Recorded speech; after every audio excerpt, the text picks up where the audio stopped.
Sudah meninjau dampak banjir dan longsor di Provinsi Aceh, Sumatera Utara, dan Sumatera Barat. Yang jadi pertanyaannya adalah kenapa bencana masif yang menimbulkan korban jiwa lebih dari 600 orang dan ratusan ribu orang terdampak ini belum juga ditetapkan sebagai bencana nasional. Kita akan tanyakan kepada dua narasumber yang sudah hadir melalui sambungan daring. Sudah ada Bupati Nagan Raya, Teguh Raja Kemangan, dan juga ada unsur pengarah 5 BNPB, Jonathan Victor Rembet. Selamat pagi, Assalamualaikum Bapak-Bapak dengan Adisti di studio. Assalamualaikum, selamat pagi Ibu dari Iya. Nagan Raya Aceh. Iya, Pak Bupati, pertama kami mengucapkan turut prihatin dan juga turut berduka cita juga terhadap wilayah Anda yang juga terdampak dari bencana banjir dan juga tanah longsor, Pak Bupati Nagan Raya. Pak Bupati, kami ingin update dulu bagaimana data korban meninggal dan juga korban hilang untuk di Nagan Raya di wilayah Anda sejauh ini, Pak Bupati. Baik, Nagan Raya kita masyarakat yang hilang itu ada 4 orang. Kemudian ada 4 kecamatan yang terdampak, 1 kecamatan yang parah sekali, Kecamatan Betung atau Banggalang yang sampai sekarang masih terisolasi. Ini 4 kecamatan ini hancur total, 85% infrastruktur, fasilitas-fasilitasnya hancur. Jadi aksesnya masih terputus. Ini jalan negara Nagan Raya ke Aceh Tengah karena jembatannya terputus, sungai dari 1 menjadi 3 sungai di 4 desa ini. Inilah yang kami sangat butuh bantuan. Oke, jadi masih ada 4 wilayah kecamatan yang terdampak dan 1 wilayah kecamatan yang tadi Anda sebutkan ini masih terisolasi, tidak ada aliran listrik. Lalu bagaimana untuk pendistribusian bantuan ke wilayah yang terisolasi bagi mereka yang terdampak, Pak Bupati? Ya, berkat bantuan Forkopimda Nagan Raya, TNI, Polri, BPBD, Dinas Sosial dan Dinas Kesehatan, kami menggerakkan seluruh potensi yang ada untuk menerobos, terutama pengiriman makanan ini lewat jalur tali. Dan juga sekarang mulai kemarin itu sudah bisa kita gunakan perahu kecil untuk kita kirim makanan, dan sekarang yang lebih parahnya masyarakat mulai sakit, Ibu. Dan kemarin ada 4 orang yang kita bawa kita turunkan ke rumah sakit daerah Kabupaten Nagan Raya karena jauh dari ibu kota kabupaten dengan Kecamatan Betung atau Banggalang ini 2 jam perjalanan darat. Jadi inilah yang kami sangat mohon perhatian dan bantuan terutama dari pemerintah pusat. Oke, bantuan apa yang paling diperlukan warga saat ini untuk warga Nagan Raya, khususnya bagi kecamatan yang sampai saat ini masih terisolasi karena akses jembatan terputus secara total, Pak Bupati? Iya, logistik makanan, kemudian juga pakaian. Pakaian, kemudian juga tim medis sudah kita turunkan. Mungkin kalau bisa ada drop makanan dari udara. Jadi itulah yang kita butuhkan di sana. Kemudian juga MCK juga sangat kita butuhkan di sana, Bu. Kemudian yang lain-lain lagi, inilah yang kami kewalahan di tingkat kabupaten, Bu. Karena 85% ini hancur total, Bu. 1 kecamatan ini, Bu. Oke, ada 1 kecamatan 85% bahkan hancur total begitu ya. Bupati Nagan Raya meminta bantuan dari pemerintah pusat khususnya bantuan makanan, logistik, termasuk juga pakaian, MCK, termasuk juga pendistribusian air bersih yang masih sulit ya Pak Bupati? Ya, benar sekali Ibu, benar. Air bersih juga sulit karena daerah ini masih terisolasi, Bu. Masih terisolir ya. Pak Bupati, ini kan kalau kita lihat ya, wilayah-wilayah di daerah sekitar Anda juga Bupati Aceh Selatan, Aceh Timur, PD Jaya bahkan juga sudah menyatakan dengan lantang tidak sanggup untuk menangani bencana ini. Nah, kalau dari Kabupaten Nagan Raya sendiri seperti apa? Bisa digambarkan apakah Anda juga menjadi salah satu juga Bupati yang sudah tidak sanggup lagi untuk kemudian bisa menangani dari soal anggaran karena keterbatasan anggaran, Pak Bupati? Saya sudah 3 hari yang lalu menandatangani surat tidak sanggup dari segi anggaran menangani banjir ini, Bu. Saya sudah teken, sudah tanda tangani. Jadi oleh karenanya mungkin sama juga dengan daerah-daerah lain di Aceh, dengan kondisi kami yang sangat terbatas, maka kami mohon uluran tangan dari pemerintah pusat maupun dari pemerintah Provinsi Aceh untuk segera membantu penanganan banjir ini, Bu, termasuk pasca banjir nantinya. Oke, berarti untuk Kabupaten Nagan Raya juga menandatangani untuk ketidaksanggupan begitu bersama dengan bupati-bupati lainnya. Apakah juga Anda, Bupati Nagan Raya juga menyerukan agar bencana ini ditetapkan menjadi bencana nasional, Pak Bupati? Benar, Bu, kita berharap pada Yang Mulia Bapak Presiden Prabowo untuk barangkali segera menetapkan Aceh sebagai bencana nasional, Bu, agar penanganan lebih bisa dilakukan secara masif, Bu, di Aceh, khususnya di Aceh. Oke, saya ke Pak Jonathan. Pak Jonathan, kalau tadi kita sudah mendengar Bupati Nagan Raya sudah mengatakan sudah menandatangani ketidaksanggupan soal anggaran dan bupati-bupati lainnya di Aceh begitu. Bagaimana BNPB menyoroti soal ini? Karena sampai sekarang juga belum menetapkan sebagai status bencana nasional. Jadi sebenarnya kriterianya sudah memenuhi sebenarnya atau belum untuk bencana nasional ini, Pak Jonathan? Baik, terima kasih. Pertama-tama kami tetap ingin mengatakan prihatin dan berduka dengan Pak Bupati dan semua yang terdampak. Ini adalah sesuatu yang sangat memprihatinkan buat kita semua. Dan kemudian untuk menjawab desakan ataupun permintaan penetapan status sebagai bencana nasional memang membutuhkan kajian yang lebih mendalam, namun kami memahami, tepatnya menghargai psikologi yang terjadi saat ini, apalagi mendengarkan tadi apa yang dikatakan oleh Pak Bupati Nagan Raya. Sudah tentu dalam situasi darurat semua orang panik, dan dalam kondisi di 3 provinsi ini kita juga sudah mendapat banyak data bahwa ada yang pasti utama adalah putusnya akses dan kemudian juga komunikasi, menambah panik lagi.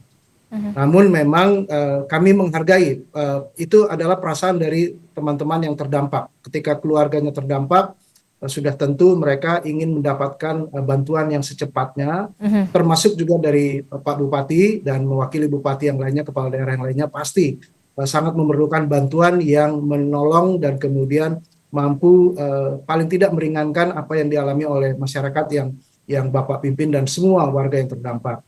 Lalu kemudian kami juga mendapatkan banyak sekali telepon tentang warga yang hilang, karena keluarga-keluarga yang bertebaran di seluruh Indonesia juga mulai merasakan desakan untuk perlunya bencana nasional. Bencana nasional. Nah, itu sangat wajar dan kami mengapresiasi. Bahkan juga ketika lembaga-lembaga kemanusiaan, tepatnya lembaga advokasi kemanusiaan, melakukan hal yang sama. Itu adalah bagian dari memastikan regulasi ataupun kebijakan yang memastikan bahwa sumber daya tersedia dalam situasi yang cukup tidak tercover untuk semua bagian, karena masih banyak putusnya akses. Dan bahkan kami juga menghargai ada anggota DPR yang mengatakan demikian. Namun ini adalah bagian yang kalau menurut kami ini bagian yang harusnya dalam melihat hal ini kita juga harus menempatkan status bencana ini dalam situasi yang setepat mungkin, karena sebetulnya yang diharapkan adalah penetapan status ini memastikan sumber daya nasional. Nah, yang sudah dilakukan yang ingin kami sampaikan adalah sebetulnya BNPB 2 hal, melakukan kewajiban dan sekaligus melakukan tanggung jawabnya. Tanggung jawabnya itu sejak hari pertama Rabu malam itu Pak Kepala sudah melakukan upaya yang sangat masif, bahkan kita sudah melakukan di 3 tempat dan Pak Kepala BNPB Pak Kepala BNPB malah berkantor di Sumatera Utara, dan kemudian Pak Sestama di Sumatera Barat dan Pak Deputi 4 itu di Aceh. Nah, ini memastikan sumber daya. Tapi memang ketika kita bicara apakah harus kita melakukan penetapan status bencana nasional ini?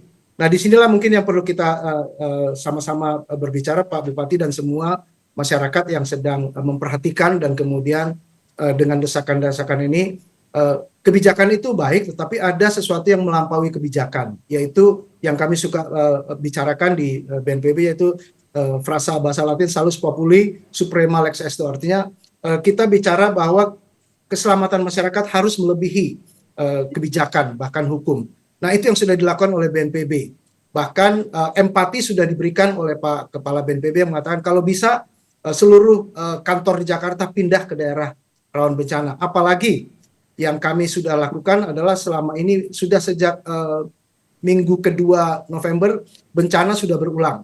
Tetapi empati inilah yang mampu menjadikan kami all out, menjadikan kami melakukan segala sesuatunya. Tapi dan kita sudah tentu, mungkin saya tambah lagi, sudah tentu kedatangan Pak Presiden kemarin adalah bagian dari empati itu, bagian dari upaya, dan kemudian sudah tentu itu melampaui hukum, dan sudah kita lihat bersama sumber daya sudah dikerahkan secara nasional. Bahkan hari Kamis siang, segera sesudah 1 hari kejadian, sudah dilakukan rapat tingkat menteri di mana Pak Menko sendiri yang memimpin di BNPB dan Pak Kepala BNPB sudah berada di lapangan, dan semua kementerian lembaga yang terkait dengan urusan penanggulangan bencana sudah dilibatkan. Artinya sumber daya nasional sudah siap dan sudah melakukan, dan walaupun memang keterbatasan sampai dengan saat ini, kita terus melakukan apa yang kita lakukan yang terbaik untuk masyarakat yang terdampak. Oke, itu tapi dulu mungkin. Tapi kita ingin tahu juga Pak, sebenarnya kriteria untuk bisa menetapkan status bencana nasional ini apa saja? Apakah dengan kerusakan yang begitu masif, kemudian korban yang begitu banyak? Kalau kita lihat kan di 3 provinsi ini lebih dari 600 jiwa bahkan harus meninggal dunia begitu ya. Termasuk juga banyak juga yang sampai saat ini masih terisolasi wilayahnya, bahkan kepala daerahnya menyatakan dengan lantang ketidaksanggupan mereka untuk secara anggaran untuk bisa menangani ini. Jadi sebenarnya kriteria untuk menetapkan status bencana nasional ini apa, Pak? Ya, tanpa bermaksud membandingkan, Mbak, dan semua masyarakat, kita selama sejarah Republik Indonesia baru 2 kali atau 3 kali menetapkan status bencana nasional. Yang paling terakhir adalah ketika tsunami Aceh tahun 2004 dan kemudian COVID. Pada waktu kita melihat bahkan yang skala lebih besar pun pemerintah tidak mengambil keputusan untuk menetapkan status bencana nasional. Contohnya adalah ketika terjadi gempa Jogja tahun 2006, itu ada lebih dari 6.000 orang yang meninggal dunia dan pengungsian hampir 1 juta itu tidak ditetapkan sebagai bencana nasional. Kemudian mungkin yang mungkin comparable itu ya ini tidak bencana adalah buat warga yang terdampak, buat keluarga yang terdampak, 1 jiwa pun itu adalah sesuatu bencana yang luar biasa buat keluarga yang terdampak. Tetapi di Padang tahun 2009 di mana jumlah korban meninggal sampai dengan 1.200 dan yang hilang ratusan yang lain, dan juga kerugian sudah melebihi sampai dengan 22 triliun, itu pun pemerintah tidak menetapkan status bencana nasional. Kalau ditanya kriterianya, memang di dalam pasal 48 Undang-Undang nomor 24 tahun 2007 yang dilakukan pertama adalah kita melakukan pengkajian secara cepat dan melihat apakah memang kerusakan juga berbanding dengan sumber daya. Nah, sumber daya yang sudah dideploy ke tiga provinsi ini, walaupun dengan keterbatasan akses, itu sudah siap. Artinya pemerintah pusat itu sudah melakukan upaya masif. Bahkan Pak Menteri Dalam Negeri tadi baru kita dengar dalam berita sudah melakukan tindakan-tindakan, paling tidak bicara tentang penganggaran. Pak Menko PMK sudah melakukan yang terbaik, dan juga TNI Polri, dan sudah tentu kepemimpinan dalam tanggap darurat bencana adalah BNPB sudah dilakukan oleh Badan Nasional Penanggulangan Bencana dengan semaksimal mungkin, dan itu sudah dilakukan. Jadi kalau bicara tentang waktu, memang seakan-akan waktu ini lama, tetapi sudah dilakukan. Tadi juga kita sudah lihat di berita, reportasi sudah mengatakan sudah ada perbaikan-perbaikan, dan akses.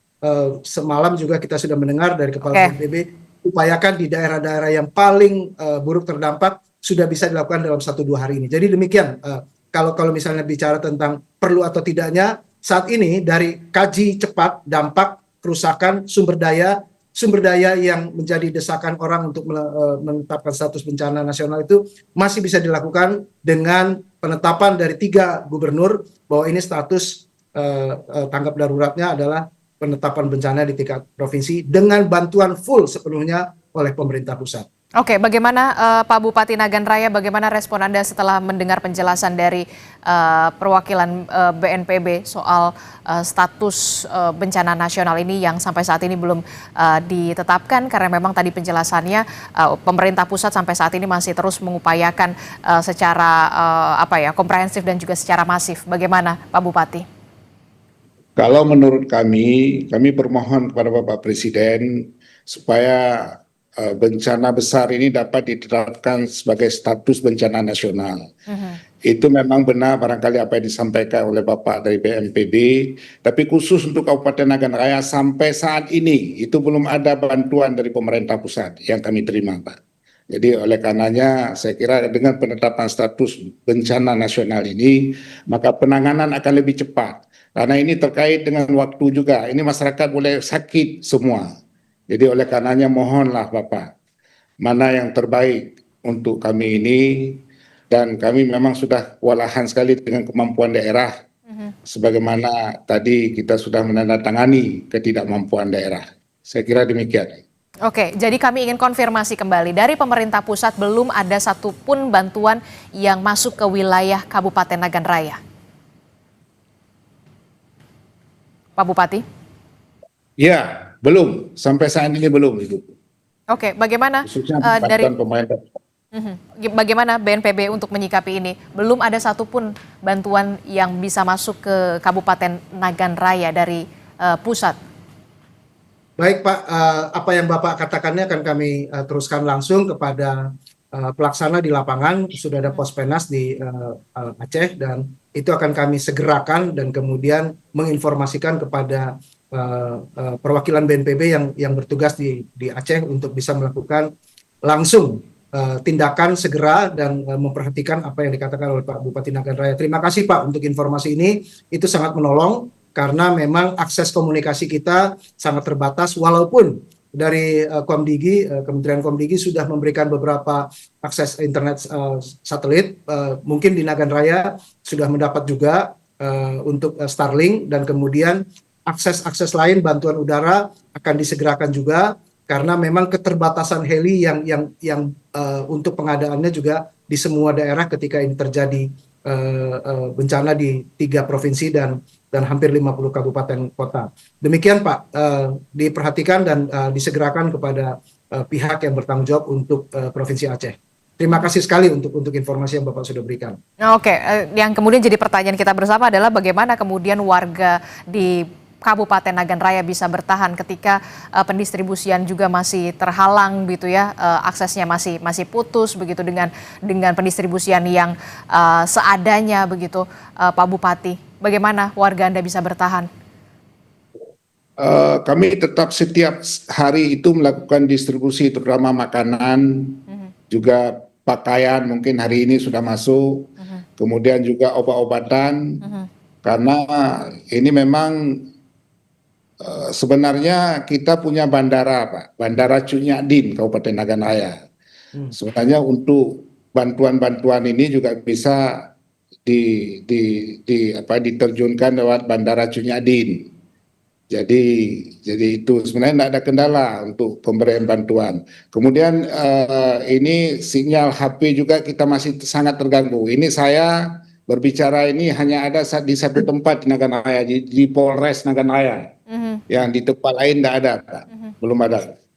Oke, apa yang ingin Anda sampaikan, mumpung di sini juga ada perwakilan dari BNPB, apa kebutuhan yang paling mendesak yang saat ini dibutuhkan di Kabupaten Nagan Raya, Bapak, untuk warga Bapak? Pertama untuk akses jalan negara antara Kabupaten Nagan Raya dengan Aceh Tengah itu putus total, karena bukan putus sebenarnya, sungai dibuat 3. Jadi ini mohon penanganan secepatnya kalau mungkin. Kemudian juga distribusi bahan makanan dan pakaian dan medis. Jadi saya kira itu yang sangat terpenting saat ini. Oke, terakhir saya ke Pak Jonathan. Pak Jonathan, berdasarkan tinjauan Presiden, kemudian sejumlah menteri, termasuk juga berdasarkan aturan, ini berarti belum ditetapkan sebagai status bencana nasional, masih di bencana provinsi ya. Saya ingin tegaskan kembali, Pak Jonathan. Ya, baik. Memang saat ini yang kami lakukan adalah berbagai hal yang sudah diungkapkan oleh Pak Bupati Nagan Raya tadi. Upaya-upaya yang masif sudah dilakukan untuk yang pertama itu adalah membuka akses, Pak Bupati, dan semua hal yang bisa berhubungan dengan komunikasi, sehingga dengan itu segala sesuatunya bantuan akan bisa dilakukan, dan sudah tentu pengerahan sumber daya sesuai dengan kebutuhan yang diperlukan. Dan oleh karena itu semua kementerian lembaga yang terkait untuk urusan kebencanaan, misalnya kesehatan untuk yang Bapak katakan tadi, itu juga sudah diupayakan melalui pusat krisis Kementerian Kesehatan, dan Kementerian PU sudah juga bekerja bersama dengan ZENI TNI untuk memperbaiki dan membuka akses-akses akibat longsor dan putusnya jalan. Dan sudah tentu kita juga berbicara tentang penyiapan anggaran. Itu sudah juga dilakukan dengan upaya yang maksimal, sehingga Menteri Dalam Negeri sudah memberikan surat edaran untuk pimpinan daerah untuk saling berbagi. Tetapi yang paling utama adalah kita berharap bukan saja bencana ini akan ditetapkan sebagai status saja, tetapi pengerahan sumber daya yang mampu menolong itu merupakan bagian yang paling utama ketika kita melakukan upaya-upaya tanggap darurat. Dan ini sudah, sedang, dan akan dilakukan dengan upaya sebaik mungkin. Jadi Pak Bupati Nagan Raya, masyarakat yang sedang meminta desakan, bahkan anggota DPR RI perihal status bencana nasional, kita sedang melakukan yang terbaik, dan kita juga berharap bahwa hari-hari ini sudah dilakukan berbagai upaya, termasuk operasi modifikasi cuaca agar hujan tidak terjadi lagi dan banjir dalam tanda kutip dihentikan. Tetapi yang paling utama adalah penyelamatan jiwa manusia, dan evakuasi sudah, sedang, dan dilakukan oleh tim SAR, Basarnas, dan segala sesuatunya di lapangan sampai dengan saat ini berusaha. Dan perhatian kami untuk apa yang sudah dikatakan oleh Bupati Nagan Raya sudah tentu menjadi informasi yang sangat penting untuk kami bisa melakukan tindakan yang terbaik untuk